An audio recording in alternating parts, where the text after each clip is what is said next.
Hello, and welcome to another Ask a Maker Educator discussion. Ask a Maker Educator is a live online series designed to share insights and expertise from amazing maker educators and try to help them find potential solutions to their queries and challenges.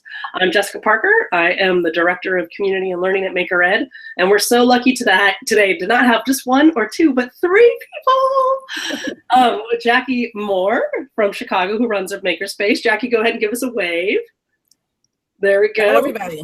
Yes, awesome. Michelle Gustafson, could you wave for us? There we go. And Kathleen Spritzer, could you wave as well? Hello. All right. Thanks, guys, so much for joining us here. I'm actually in Oakland, where it's semi-warm, and we've just heard that in Chicago it is not warm at all. So thankfully they're inside hanging out with us. Today the topic we're going to tackle is intentional community partnerships. How do you build one? Why would you want to? And how do we make sure that they're equitable and inclusive? So for those of you watching online, go ahead and use that chat box on the right-hand side of YouTube to submit those questions. These wonderful educators would love to support you with the questions that you have. And also we can connect you with other viewers as well. Use your Twitter or hashtag MakerEd to submit your questions and insights as another opportunity. All right, ladies, let's take it away. Jackie, can you introduce yourself for us? I'm happy to. My name is Jackie Moore. I'm the founder of LevelUP Maker Space. It's a youth-centered maker space that's located in a shopping mall. We are intentionally located there to meet students where they are, and all of our activities are around being intentional, engaging the community. It's through our intentional work through the Chicago Southside Mini Maker Fair that I actually met Ms. Spritzer and Ms. Gustafson. We, in our space, host a robotics team, the Chicago Knight's first robotics team, as well as after-school programs, summer camps, and drop-in space. Awesome. Great. Thank you so much. You're welcome. Kathleen, Michelle, do you guys want to dive in?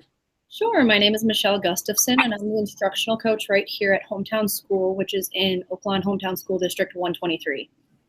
Yes, and I'm the principal, and we are early childhood through 5th grade. We have about 450 students, and we also house 2 of the special education programs for our district. So about 25% of those 450 students are students with special needs. So that adds a different but wonderful dynamic. But you know, we can even speak to how we incorporate special education students into the makerspace as well, because we've had a wonderful opportunity to do that as well.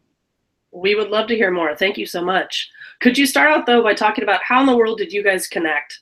How did you make that happen? And then we can dive into the different ways you guys come to making.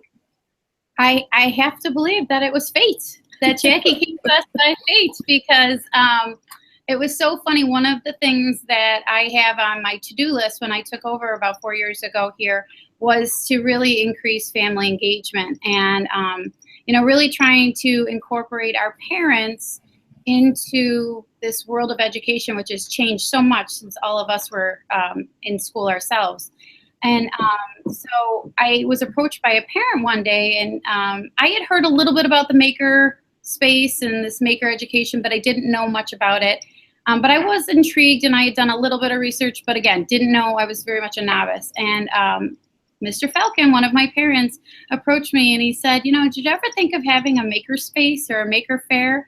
And I said, that's so funny, because I was just looking at some things on Twitter. You know, it was really odd, like his timing. It was so funny. And so he was telling me about how he had taken his daughter to the Southside Mini Maker Fair, and he was giving me examples of all the wonderful things that they had done. And I was like intrigued. I'm like, yes, let's do it. Let's do it. You've just given me enough information. I'm all over it. So he put me in touch with Jackie, and the rest of the day is history. We met, Michelle and myself and Mr. Falcon and Jackie, and we put together our own little committee, if you will, and we began to plan our first build night, which was last year, and we just had our second one. But it really grew into this maker space that we now have, and we have a sustainable garden, and I feel like all of those different things that we've done, they relate, and I do directly thank Jackie for that, because if it wasn't for her guidance and her expertise, we would never be where we are today. So, Absolutely. So glad you came into our lives, and we're not letting it go anytime soon. It's interesting to note, however, that the initial contact was made through a parent who actually was a volunteer for us at the Maker Fair. He was a volunteer photographer. Yeah. And he took pictures for 3 years for us, and he always brought his daughter with him, and she was always really excited. Our Southside Mini Maker Fair has always been very family focused, very intergenerational. It always featured teenagers, especially as makers. So his daughter's just wonderful. She got really excited and she kept talking about it and constantly. So obviously her dad had no choice but to make it happen for her. Once we got to the school and we spoke with Michelle and with Katie, it became obvious that they were really ripe for this. Interestingly enough, I should mention that we're located in Chicago, not in Oak Lawn. Oak Lawn's a neighboring community.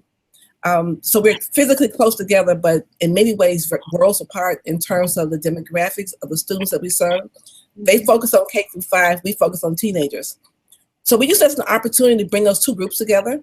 They were interested in making, but had not yet fully integrated it. I mean, they're very forward-thinking educators, so constructionism and problem-based learning is a major part of what they do. What was missing was the exploration and the interest-driven focus that making brings along.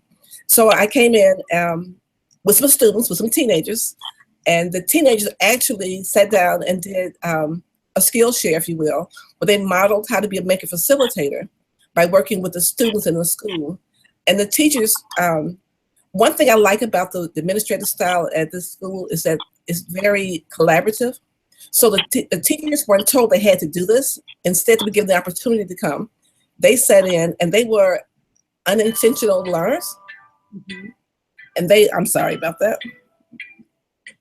They not only learned the methods, we did some squishy circus stuff with them. And they enjoyed that, but our teams were modeling how to allow the kids to learn as opposed to how to create a very formalized scaffolding approach. After we did that, then they took it over and took it into their classrooms. And perhaps Michelle can say more about that. Yeah, sure. So what was really nice was how those two pieces kind of came together. So the students and the teachers that participated in that already within our science curriculum were working on magnetism and electricity. So they were doing very basic types of experiments with creating circuits and lighting light bulbs and conductors and insulators. So it was really great that we were able to pull in some really engaging activities where Jackie and some of her students came in and really kind of gave the students an opportunity to kind of take over as leaders. They did some training with the teachers, and then after that day took place, we continued back in the classroom where teachers were using that then and kind of building upon that type of learning style to carry through with their units that they'd been working on. So it was a really nice tie-in. It made it really engaging for students. It gave them voice to be leaders within their own classroom and within their own learning. And then they were able to kind of move forward and always kind of tie back to that, taking more of an inquiry-based approach. And I think one of the unexpected benefits we found from having Jackie and her team come and work with not only our students but our staff was we've been really trying to preach with our teachers, it's time to let go of being in charge. That inquiry-based learning that Michelle referred to it's sometimes hard. It's a hard concept for teachers to grapple with because they don't want to let go of that control. And so it was kind of a tough sell, but bringing Jackie and her group in, it was really intended to make it engaging for the kids, but it ended up really engaging our teachers too. And that was such an unexpected benefit because they were really able to sit there side by side with their students and see the tangible benefits of this type of learning. And I think it's really gone a long way in our classrooms because now they are taking risks and they are doing more inquiry-based learning. And because Jackie and her crew showed them the real benefits of that type of learning. So that was one thing that was like an aha moment for all of us. It was great. That's wonderful. I'm so impressed that just after one meeting with Jackie, I mean, I know she's amazing, but this sounds so inspiring that after one meeting. We have a restraining order, we're not letting her go anywhere. What do you think it was, though, Katie and Michelle, about your colleagues that they were just ready for this? Was it something about the way Jackie delivered it? Was it something about your population in general that something just clicked for them? What do you think it was? Maybe a combination of things that really allowed them to say, light bulb moment, I can do this differently and I'm ready to try. Right. I think it was kind of a perfect storm of a lot of different things. So I think district-wise, we were in a place where, you know, our district leadership beyond the principals started to really recognize and value that there's some really great reasons to promote STEM education. That was something that we pulled in. We have people district-wide that support us in that, and we're very fortunate for that. But again, that perfect storm, you know, notion that we had a leader who was willing to go for it, you know, an instructional coach and a staff that was willing to. We sought out, you know, community support. We had the support from parents, and really it was just a lot of people kind of coming together thinking we have a common goal. We want to provide an opportunity for our students to learn in a way that's perhaps a little bit different than the traditional ways that a lot of us have learned from when we were younger. You know, just this go-getter attitude of, you know, we don't have a ton of resources. We need to work within our means. What can we utilize that we already have within access where we can make the best option to roll out some things that give our kids the best types of learning opportunities that we possibly can. And it really was just this collaborative piece where all of us working together with the support that we had, it kind of made that happen. And I think the teachers were sort of craving that because, again, you know, we do have standards that we see coming up in more of a formal setting where we as a school are more and more delving into the NGSS science standards, where those are a bit different historically than the way we. I think one other thing that may have also helped is that our teams are very diverse. So we represented pretty much every demographic you can think of. So the kids around the table who were learning from our teams could see themselves. And in some cases, I'm thinking that was a surprise to some of the students in the elementary school. And then the students were young, so it was like a teacher. It was someone close to their own age, so more accessible. And we had enough teams that they can come up and talk to them one-on-one. I think the nice informal atmosphere was created, because we recreate the atmosphere we keep creating in our makerspace. It was so much not like school, but they were learning the same things or being reinforced what they learned in the classroom. That the students were able, I think, to reach them in a different way, so that they were, for instance, already learning electronics. I think she mentioned before they were learning circuits, but to suddenly see it in a different way, I think that kept their attention by creating their own circuits out of squishy circuits out of dough that had been made themselves. It also freed them to not worry about breaking something. You know, it's now very accessible and very much a playful approach. Great. Well, could you talk specifically then about what did the setup look like? I mean, were folks sitting side by side? How did the format take place to really allow for this kind of informal setting where people felt like, yeah, I can do this. This is great. I can see the benefits to me as an educator, but also to the students as well. I mean, what about the setup of the space really allowed that to flourish, do you think, Jackie? Well, it was a round table in a sense. We actually, the kids were all seated in wasn't quite a circle. They were all sitting around the edge of the table. The students moved around. My teams moved around the outside of the table, and they could talk to 2 or 3 students at a time. The materials were in the middle of the table. They could choose what they want in terms of color. To make it a little bit easier, some things were pre-measured, but for the most part, the students could just take what they wanted and pass it around. If it didn't work, they could take it apart. The teachers were there to observe, but they did eventually jump in. We didn't tell them they couldn't jump in, but at first we kind of made it very clear they didn't have to. And when the teachers started jumping in, if they were attempting to scaffold too much, sometimes the teens would speak up, but normally I would play the heavy, and I would walk over and make a suggestion about the way of handling. But before long, the teachers they got the hang of it. They clearly were doing a lot of problem-based learning in the classroom already. And they were allowed to, students and teachers alike were allowed to not succeed exactly the first time. We avoid the F word, but. Michelle and Katie, thanks. I'm glad you were able to get back on. I know sometimes. I just ran outside to play in the snow. Yeah, good. Yeah, we're back now though. Oh, cool. We were just talking about the format, the way that Jackie and you all laid out the actual learning environment. Jackie was talking about how it was really an informal kind of fun setting, similar to the space that she has in her makerspace for the teens. Could you also talk about, from an educational teacher point of view and administrator point of view, what about that space setup really kind of lent itself to your educators to be able to step back and say, oh, okay, now I can see how I can change my practice? Was there any way that the space was designed that we should really try to promote in terms of making, and even project-based learning or even inquiry? Yeah, I think absolutely. One of the things that we always had kind of on the forefront of our mind was that we wanted everything within the room to be accessible, so that a teacher didn't have to be the one running around getting materials, getting items. We wanted the kids to be able to easily navigate what they needed. We wanted them to easily observe all the different materials that they would have at their disposal. So as they were going through and working through that innovation process, they could kind of visually see what it was that they had to work with.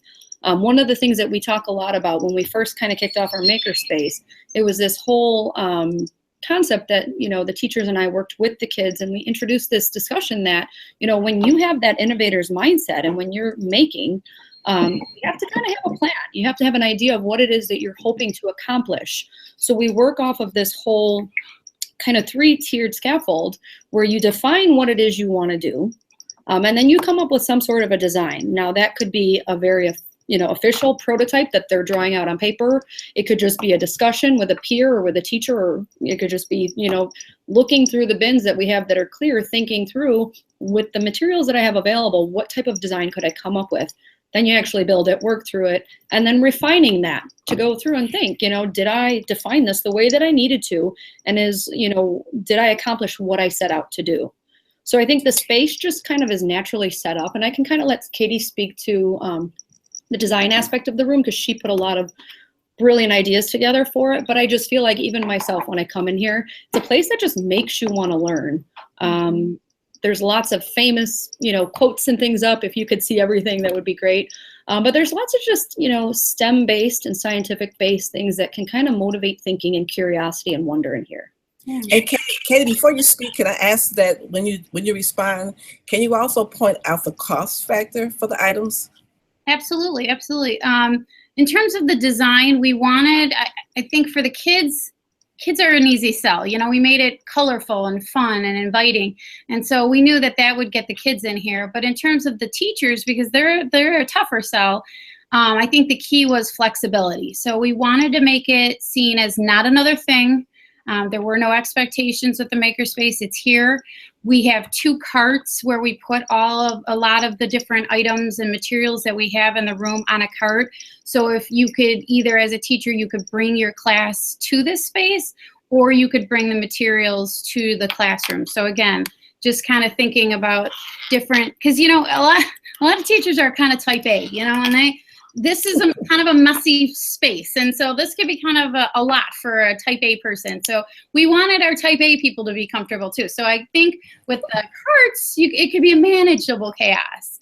And again, we wanted them to see the value in this. And so sometimes it just takes people time, and you have to give that to them, and you have to appreciate it. In terms of costs, we did write an Ed Grant Foundation. We're lucky enough to where our school district has educational grants that they will give. We wrote our grant for $2,000, and I believe we were given $1,100. Yeah, we built in. You have to, with the grants, you have to kind of build in what the money would be used for. We did ask for a 3D printer, but we didn't get that. But that's okay. I mean, the kids are kind of young, so they have that at the middle school, so they can work their way up to that. But we used that, and then we also used donations. We put out a flyer for our families, and we're in a pretty socioeconomically it's low demographics. The kids we have about 62% free and reduced. So our families are not well off, but it's amazing how many things we've had donated, because it's simple things like toilet paper rolls and paper towel rolls and milk caps and pop caps, and it was important to their kids, and so it was important to them. So we got a lot of donations from our families. Yeah, actually all of the materials that we have, I don't know if you can see a portion of it, but behind us we had shelves that were already within the school. And we used some of the grant money to buy bins. So most of that money went to things like bins and paint. But we had parents and grandparents and people who didn't even have children at the school who had heard through the grapevine that we were doing this type of thing, who were coming into the office saying, I have a bag of copy paper that has, you know, copper wire, this or that. Is there any way we can use it? We had people donate tools, all kinds of things that the kids have used in a lot of different ways. But we put out this whole idea that we wanted to focus on upcycling. So don't go out and buy things. We can't expect anybody to go out and spend money on all these big extravagant things. Let's look at things that you already have that maybe you don't need. And that word got out, and we, up until this point, the biggest issue that we've had is replenishing and finding a way to schedule how that stuff gets put away. So the community has been really supportive of this, and we're really, really fortunate for that. And the reason I asked about costs is because I wanted to make sure everybody understands that although a 3D printer is nice, you don't need one to become a maker. Students are already makers, and that it's more important to focus on the atmosphere that you create, the sense of community. And one of the things that this school did I thought was pretty cool is they introduced a build night before they had the makerspace, so that the community, the parents, and the kids can get a chance to see what you can make. What our teams did was come by and we brought a variety of different maker type activities so they can experience making before. And by the way, we're also a low resource. So we were bringing in simple things they can get excited about. So we did some like soldering. Your grandson is a perfect example. Kobe, the science magician. He was awesome. He was amazing. Yeah. So he does a computer science magic trick, which really engaged the kids and the adults as well. Because it's, once you know the answer is obvious, but it takes a little while to figure it out. Yeah. This last time that we did that, we actually demonstrated some more circuitry by creating a DDR, a life-size DDR you can stand on and playing an old school game using your feet as a controller. Some typical makey things that you can do. But the point wasn't the makey, because the very same thing could have been done with just wires.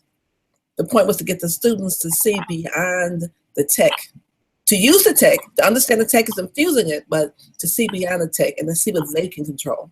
Yeah, great point. Well, we've lost Katie and Michelle, but I'm sure they'll get back on. So why don't we turn to a question from the audience out there.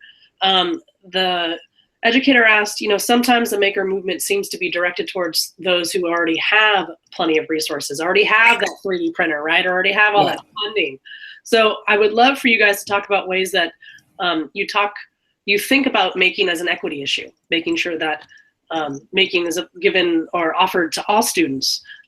So could you talk about the ways that you think about making as an equity issue, how to make for all, and then he or she would love to hear more about your thoughts based on Chicago's South Side. So Jackie, that might be targeted at you. I think it may very well be. And for the record, the hometown is also just immediately south of Chicago South Side. So making is more about what you do and how you think than what you have. So what I try to do when I'm approaching any maker projects is I use a variety of materials that are common to the person in front of me. To me, equity is not about giving everybody the same thing, but bringing everybody up to the same level. So therefore, if someone has never seen a makey, if I focus on just the makey, for instance, then I make it appear that if they don't have those things, they can't do anything creative. So using that as an example, one approach would be to show them how to take a old keyboard that's been discarded and wire that so that you can actually treat it like a makey. Or more important than that even, try to forget about the computer, forget about the keyboard, and just use wires to show how you can still make things happen by simply closing a circuit. It's amazing, even to me, I'm still amazed how excited people, not just kids, adults as well, get excited about seeing an LED light up. That requires an LED and a button battery. But because I want to make sure at the end they're all the same place, I don't stop there. I try to make certain that I build on top of that so they eventually get a chance to see the possibilities that something like having a makey board can provide. The other equities is that it's not just about financial equity. At the last build night, one of the students was on a wheelchair, and I was narrow-minded, and I thought, well, I'm not sure if he can do the DDR, so maybe he should try something else. And she said, oh no, he'll just sit in the middle. So it's learning. And he sat in the middle of the formats. Yeah. Another thing is about trying to think beyond lack. Right. And not look through things through a lens of lack, but look through a lens of possibilities. And to follow, once you pique the interest of the audience, whether it's an adult or a child, then listen to what's important to that person.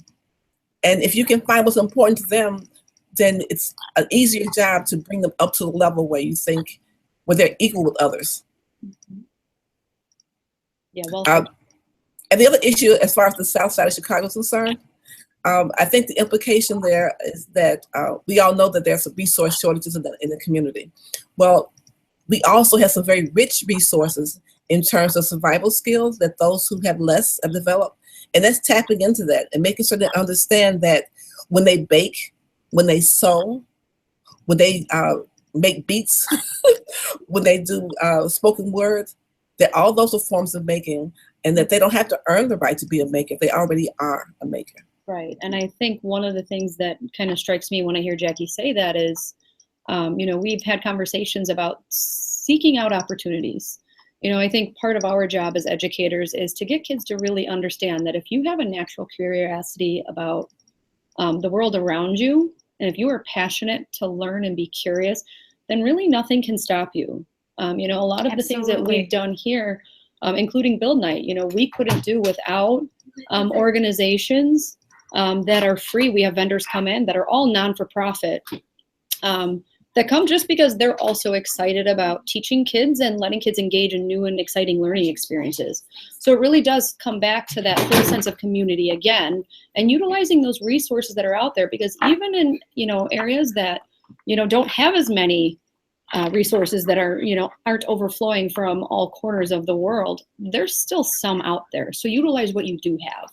Yeah, and there's, one of the things that I really noticed when I came here 4 years ago was, and it's kind of it's a general statement, but this sense of complacency, like, oh, well, this is the way life is here, and this is what we have. We don't go to college, and I just don't think it needs to be that way. It's about utilizing your strengths, tapping into your dreams, and realizing that you too can go wherever you want, and we'll help you with that. That's what we're here as adults and as a school district. But I want these kids to realize that they can go as far as they want to, and we will help them get there. But this idea of like, well, I'm not good enough, it's not going to fly here. We won't allow it. It's like, nope, that's not going to happen. So we're trying to get them to see past that and to see the possibilities, and just see that if you tap into your own inquisitive mind, those things can happen. Yeah. Michelle and Katie, could you talk about, you mentioned earlier you have a special ed population. Could you talk about how making has supported them as well as your educators in that regard? Yeah. One of my actual favorite stories happened just a few months back, right around the time of Thanksgiving. So the way that our classrooms are set up, some of our special ed classrooms are blended where they're 2 different grade levels. And we had a week stretch where we were getting ready for conferences. The kids were doing a lot of testing. So I had come across just these fun activities that kind of tied around some natural events that were going on for the month of November. And one of the challenges that I kind of put out, and this teacher latched onto it, and she actually called me in and was like, you have to come down and see this. One of the students who I adore, but who struggles with a lot of what he does, the challenge was to make a boat similar to the boats that the Pilgrims kind of came over on.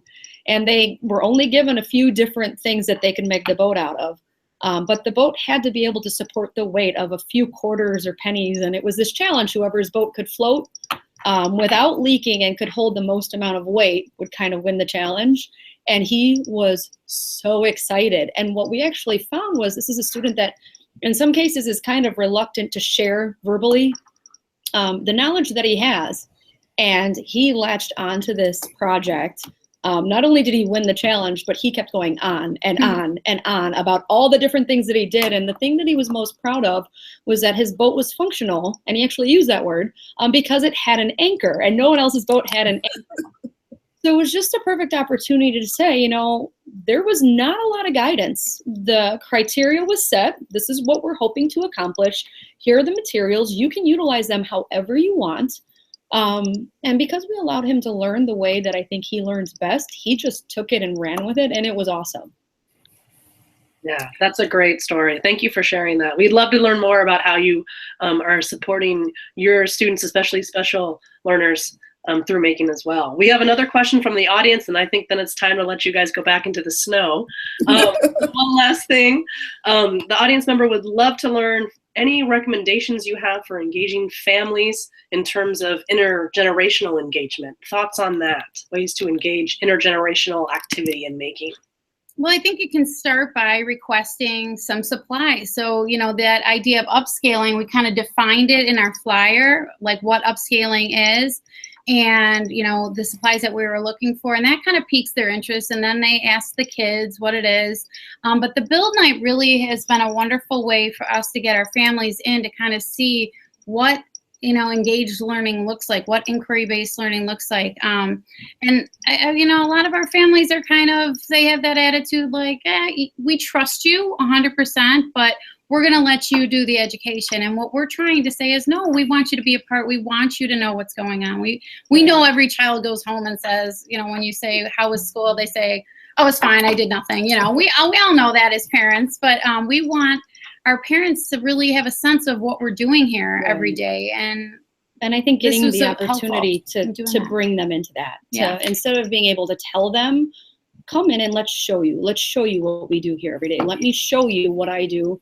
You know, one of my favorite stories again was when we have different stations set up and we have first and second graders. I think we lost them again. So let me jump in. There was a slightly different comment to close out on. So it's really all about being intentional. So the build night's a great example of intentionally engaging the parents. And in addition to bring them in to be observers, bring them in to share their skills. Let their kids look at them and say, my dad's pretty cool. What I found that happened is that a lot of the parents, I deal with teenagers, a lot of parents want to be involved and not quite sure how. So if you give them something they can do so they can help someone else, then they become very vested and they get a chance to have their aha moments and they will support you because they can understand for themselves what it feels like. Oh, great point. Thanks so much, Jackie. Well, you're more than welcome. Yes, it's so great to have you guys here. And I hope we can say goodbye to Katie and Michelle. For those of you watching at home, thanks so much for your questions. Thanks for engaging online. Make sure to join us next week, next Wednesday from 4 p.m. Pacific Standard Time for another Ask a Maker Educator with Krista Flores, a woman I hold in dear esteem. She's wonderful. So until next time, everybody, thanks so much. Have a good one. Bye, everybody. Bye.